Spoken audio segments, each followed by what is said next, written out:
मैं भी गद्दार हूं। आपने हमारे साथ क्या नहीं किया, पर्चे किए, सड़कों पे मारा, थानों में मारा, हमें बंद रखा, हमें घसीटते रहे, जगाते रहे, बेल्टों से मारते रहे। कभी कोई एक टेलीफोन आया आपको पूरी दुनिया से? इस शहर में कितनी एम्बेसीज हैं, किसी एक ने आपको कहा हो कि क्यों मार रहे हो? किसी एक ने मुजम्मत की हो? कभी कोई बैनुल अक़वामी इदारा बोला हमारे लिए?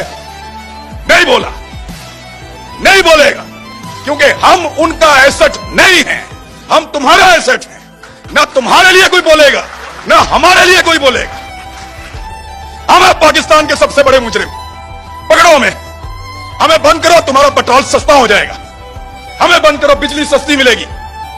हमारी जुबान बंद करो, हमें निशाने इबरत बनाओ, तुम्हें गैस सस्ती मिलेगी, तुम्हारी महंगाई खत्म हो जाएगी, तुम्हारा डॉलर 100 रुपए का हो जाएगा। पकड़ो हमें। दुनिया में पहला कत्ल किसका हुआ था बताएं? आपको याद हो? ये जब दुनिया बनी, आदम अलैहिस्सलाम आए, उनके बाद उनकी औलाद है, तो पहला कत्ल कौन हुआ था? याद है ना आपको? हाबील का बील का वाकया सबको याद है। एक भाई ने दूसरे को कत्ल किया और फिर कैसे दफन किया। दूसरा कत्ल कौन हुआ था याद? तीसरा कौन हुआ था याद? किसी को नहीं याद कि दूसरा आदमी कौन कत्ल हुआ इस जमीन पे, तीसरा कौन कत्ल हुआ, चौथा कौन हुआ, 12वां कौन हुआ, 14वां। पहला कत्ल सबको याद है। जो आज एक पॉलिटिकल पार्टी पीटीआई के साथ हो रहा है ना, ये पहली दफा इस लेवल पे मामला गया। ये आप मानते हैं? हाँ, ये आप कोर्ट में देखते हैं ना। इस लेवल पे तो हमने तो अपनी लाइफ मुझे इसकी सेवेरिटी का अंदाजा है। बुजुर्ग मुगला से आप मिलते हैं, उनसे आपने पूछा कि ये लेवल पे कभी हुआ? ये पहली दफा अपनी नौयत की मखसूस ये याद रखा जाए।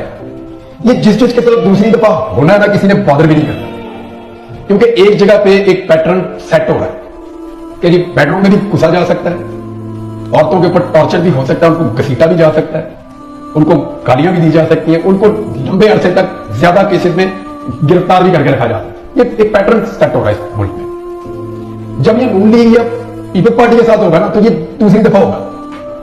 जैसे दूसरा कत्ल किसी को याद नहीं है ना, तो इसकी फिर वो बात नहीं रहेगी। वो कहेंगे ऑब्वियसली यार, पहले एक के साथ हुआ, दूसरे के साथ भी हो गया, तीसरे के साथ भी नॉर्मलाइज हो जाती है चीजें।